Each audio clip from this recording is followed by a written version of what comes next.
Hello my lovely students, welcome back to my channel Spectrum Education Classes. So today we will practice some important questions of chapter metals and non-metal. ये metal non metal का practice set 2 है। अगर अभी तक आपने practice set 1 नहीं देखा है तो आई रिक्वेस्ट यू आप उसे भी देख लें ताकि आपके और ज़्यादा क्वेश्चन अच्छे से प्रैक्टिस हो सके। नाउ फर्स्ट मोर थिंग, अगर अभी तक आपने मेरे चैनल को सब्सक्राइब नहीं किया है so please do subscribe it. Now see question number first, and question number first says that what is the aqua regia? Name 2 special metals which are insoluble in common reagents but dissolve in aqua regia. So आपने अगर मेरी video chemical properties of metal and non metal नहीं देखा है तो आप उसे देख लीजिएगा ताकि ये सारे कॉन्सेप्ट मैंने उसमें समझाए आपके अच्छे से क्लियर हो सके और आंसर करना आपको इजी हो जाए। सो एक्वा रीजिया क्या होता है? एक्वा रीजिया एक जो मिक्सचर होता है किसका? Concentrated nitric acid and 3 parts of concentrated hydrochloric acid का। ठीक है, 1 पार्ट जो होता है वो नाइट्रिक एसिड का होता है, 3 पार्ट किसका होता है? हाइड्रोक्लोरिक एसिड का। तो दोनों क्या होते हैं? दोनों एसिड्स होते हैं। ठीक है, तो 1 पार्ट जो लिया जाता है वो नाइट्रिक एसिड का लिया जाता है, 3 पार्ट जो हाइड्रोक्लोरिक एसिड का लिया जाता है। दोनों मिक्सचर को प्रिपेयर करा जाता है। वो इतना हार्ड हो जाता है कि जब भी उसके अंदर कोई मेटल अगर हम डालेंगे तो वो मेटल क्या हो जाएगा? डिसॉल्व हो जाएगा।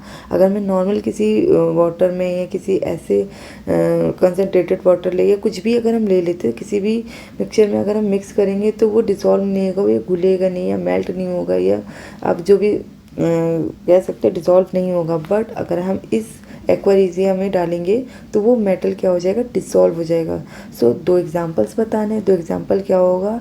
Gold and platinum dissolve in aqua regia. Gold और प्लेटिनम को हम डिसॉल्व कर सकते हैं एक्वा रीजिया में। ठीक है, now question number second, what name is given to those metal oxide which show basic as well as acidic behavior? ऐसे मेटल ऑक्साइड्स का नाम बताना है जिनका नेचर बेसिक भी हो और एसिडिक भी हो। ठीक है, सो ऐसे जो मेटल ऑक्साइड्स होते हैं उन्हें क्या बोला जाता है? ऐसे मेटल ऑक्साइड जिनका नेचर या जिनका बिहेवियर बेसिक भी होता है एज वेल एसिडिक भी होता है उन्हें क्या बोलते हैं? उन्हें एम्फोटेरिक ऑक्साइड्स बोलते हैं। और इनके 2 एग्जांपल्स है जिंक और एल्यूमिनियम। जिंक और एल्यूमिनियम क्या होते हैं? वो एम्फोटेरिक ऑक्साइड कहलाते हैं। ठीक है, now question number 3, name 2 metals which form amphoteric acid. पे सेम आ गया। एल्यूमिनियम एंड जिंक जो होते हैं वो क्या होते हैं? एम्फोटेरिक ऑक्साइड्स होते हैं। तो 2 एम्फोटेरिक एसिड्स कौन से होते हैं? एल्यूमिनियम और जिंक होते हैं। Which property of graphite is utilize in making electrode. Electrode की कौन सी ऐसी प्रॉपर्टीज़ है जो कि हम इलेक्ट्रोड में यूज़ करते ग्रेफाइट की? सो सबसे पहले मैंने आपको बताया था फिजिकल प्रॉपर्टीज़ में कि जो ग्रेफाइट होता है वो क्या होता है? हमारा नॉन मेटल होता है, एक कार्बन की ये फॉर्म होती है। जितने भी हमारे नॉन मेटल्स होते हैं वो इलेक्ट्रिसिटी कंडक्ट नहीं करा सकते, हीट कंडक्ट नहीं करा सकते, लेकिन just opposite to metal, metal क्या करते हैं? वो कंडक्ट कर सकते हैं इलेक्ट्रिसिटी एंड हीट। ठीक है, सो ग्रेफाइट नॉन मेटल है, सो नॉन मेटल को तो नहीं करना चाहिए इलेक्ट्रिसिटी कंडक्ट, लेकिन एक्सेप्शंस होते हैं। तो एक्सेप्शन ये है कि ग्रेफाइट कैन कंडक्ट इलेक्ट्रिसिटी। ठीक है, सो ग्रेफाइट के अंदर ये क्वालिटीज़ है, ये प्रॉपर्टीज़ है, इसलिए जो ग्रेफाइट है वो यूज़ करा जाता है इलेक्ट्रोड में। सो आंसर है यहाँ पर, since graphite is a good conductor of electricity. Graphite जो होता है वो गुड कंडक्टर ऑफ इलेक्ट्रिसिटी होता है, इसीलिए इसे इलेक्ट्रोड्स बनाने के लिए यूज़ करा जाता है।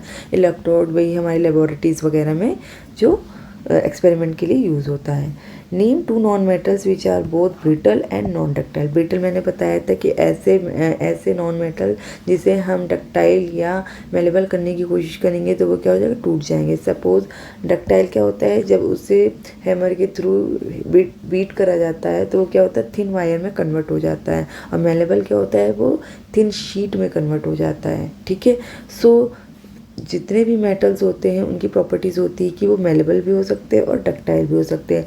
लेकिन अगर मैं बात करूँ नॉन मेटल्स की तो जितने भी नॉन मेटल्स होते हैं ना ही वो डक्टाइल होंगे ना ही वो ब्रिटल होंगे, ना ही वो डक्टाइल होंगे ना ही वो मेलेबल होंगे।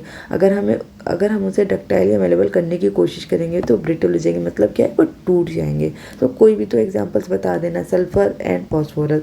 सल्फ़र और फॉस्फोरस सॉलिड फॉर्म में हमें दिखाई देता है, अगर हमें उसे डक्टाइल करना चाहे तो वो डक्टाइल नहीं होंगे, वो क्या हो जाएंगे? ब्रिटल हो जाएंगे, यानी टूट जाएंगे।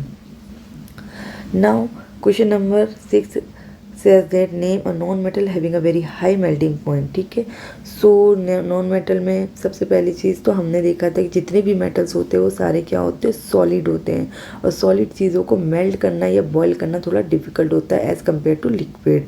सो अगर मैं बात करूँ नॉन मेटल जस्ट अपोजिट था, क्योंकि उसकी मेल्टिंग पॉइंट एंड उसकी बॉइलिंग पॉइंट क्या होती है, लो होती, क्योंकि ज़्यादातर गैसेस होती हैं. सो डायमंड क्या था, डायमंड वो एक एक्सेप्शन था. डायमंड क्या है, बहुत ज़्यादा ही वो उसे मेल्ट करने के लिए हाई मेल्टिंग पॉइंट की ज़रूरत होगी. कितनी, 3500 डिग्री सेल्सियस, यानी 3500 डिग्री सेल्सियस उसमें मेल्ट, हाई फ्लेम या हाई हीटिंग देंगे तभी वो मेल्ट हो पाएगा. तो डायमंड क्या होता है, हार्डेस्ट सब्सटेंस होता है. Now question number 7, which of the following metal exist in the liquid stage. Metal में कौन सा ऐसा मेटल है जो कि हमारा लिक्विड स्टेट में एग्जिस्ट करता है. मैंने ये बताया था आपको जब physical properties of metal and non metal पढ़ रहे थे, तो फिजिकल प्रॉपर्टीज़ ऑफ मेटल में ये बताया था कि जितने भी मेटल्स होते हैं वो सारे सॉलिड फॉर्म में होते हैं. एक एक्सेप्शन था हमारा मरकरी का. मरकरी जो होता है वो एट अ रूम टेम्परेचर क्या रहता है, लिक्विड स्टेट में रहता है. सो मरकरी हमारा आंसर होगा, और Hg जो होता है वो मरकरी का फॉर्मूला हो जाएगा. Next question, which of the following non metal is a liquid. कौन सा ऐसा नॉन मेटल है जो कि लिक्विड है. सो मैंने आपको बताया था कि मेटल में तो है हमारा मरकरी, एंड नॉन मेटल में हमारा क्या हो जाएगा, नॉन मेटल में हमारा ब्रोमाइन हो जाएगा. So bromine is a non metal which is at liquid at a room temperature. ठीक है, रूम टेम्परेचर पे वो लिक्विड रहता है. And question number 9, an element is soft and can be cut with a knife. It is very reactive and cannot be kept open in the air. It react, यहाँ पर होगा ये react. ठीक है, it react vigorously with water. The element is most likely to be. मैंने आपको बताया था कि जो मेटल होते हैं सारे, ऑलमोस्ट सारे मेटल क्या होते हैं, हार्ड होते हैं. ठीक है, बट कुछ मेटल्स को छोड़ के जैसे कि सोडियम एंड पोटेशियम, ये बहुत ही ज़्यादा सॉफ्ट होते हैं. इतने सॉफ्ट होते हैं कि हम इसे चाकू से या नाइफ से कट भी कर सकते हैं. ठीक है, और ये इतने सॉफ्ट होते हैं, इतने रिएक्टिव होते हैं कि इसे ओपनली एयर में हम नहीं रख सकते. अगर हमने इसको एयर में रखा तो इसमें फायर यानी आग लग सकती है. सो इसकी रिएक्टिविटी को बचाने के लिए, इसको बचाने के लिए हम क्या करते हैं, हम इसे केरोसिन ऑयल में रखते हैं. ठीक है, किसको, सोडियम पोटेशियम को. लेकिन यहाँ पर किसकी बात हो रही है, यहाँ पर नॉन मेटल की बात हो रही है, क्योंकि नॉन मेटल में जो सल्फ़र या फॉस्फोरस सल्फ़र जो होता है, वाइट फॉस्फोरस, यहाँ पर गड़बड़ हो गया है. एक मिनट, यहाँ पर हमें soft can be cut, reactive can not kept open, water के साथ रिएक्ट करेगा तो हमारे यहाँ पे सोडियम हो जाएगा. ठीक है, वाटर के साथ रिएक्ट करेगा तो ये हमारा सोडियम हो जाता है. सोडियम वाटर के साथ रिएक्ट करता है. सल्फर एंड फॉस्फोरस जो होता है उसे हम वाटर में रखते हैं, बट जो ये सोडियम है इसे हम केरोसिन ऑयल में रखते हैं और नाइफ से कट कर सकते हैं. ठीक है यहाँ पे. So option number D, why sodium kept immerse in kerosene. अब डिटेल में ये आ गया कि जो सोडियम होता है उसे हम केरोसिन में क्यों रखते हैं, और हम वाइट फास्फोरस को क्यों रखते हैं पानी में. Can you keep sodium immerse under water, क्या हम वाटर में रख सकते हैं. सो पहला वाला है question, why is sodium kept immerse in kerosene. Kerosene oil में क्यों रखा जाता है. Sodium is very reactive metal, so it reacts vigorously with oxygen of air and catches its fires. It is kept immersed in kerosene oil to protect it from the action of oxygen, moisture and carbon dioxide of air and prevent accidental fire. ठीक है, सो यहाँ पर बताया गया है कि sodium जो होता है वो बहुत ही रिएक्टिव मेटल से होता है. अगर हम उसे ओपन रख देते तो ऑक्सीजन के कांटेक्ट में आकर वो उसमें क्या हो जाती, आग लग जाती. तो उसकी रिएक्टिविटी को बचाने के लिए हम क्या करते हैं, उसे केरोसिन ऑयल में रखते हैं, ताकि अगर वो ऑक्सीजन, मॉइस्चर या कार्बन डाइऑक्साइड से हम इसको बचा सके, और उसमें आग जो एक्सीडेंटली लग जाती है उससे हम इसको सेव कर सकते हैं. सेम वाइट फॉस्फोरस जो होता है उसे वाटर में रखा जाता है. मेटल मीन्स सोडियम को किस में रखा जाता है, केरोसिन में, एंड वाइट फॉस्फोरस को वाटर में रखा जा रहा है. It react spontaneously with oxygen of air from phosphorus. इसी तरह से इसको बचाने के लिए, फॉस्फोरस को बचाने के लिए किस में रखा जाता है, वाटर में रखा जा सकता है. ठीक है, सो सोडियम को रखा जाता है केरोसिन ऑयल में, एंड फॉस्फोरस को रखा जाता है वाटर में. अब नेक्स्ट क्वेश्चन है, क्या हम सोडियम को वाटर में रख सकते हैं? नहीं, no, because sodium react vigorously with water to form sodium hydroxide and hydrogen.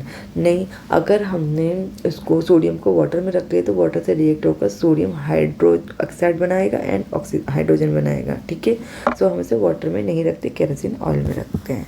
Thank you so much, hope so आपको अच्छे से समझ में आएगा। आप ज़्यादा से ज़्यादा प्रैक्टिस करिए, आपके बोर्ड एग्जाम में इस तरह के क्वेश्चन आने की बहुत ज़्यादा पॉसिबिलिटी है। ठीक है, मैं इसी तरह से आगे भी नेक्स्ट सीरीज़ आपकी लाती रहूँगी। Thank you so much.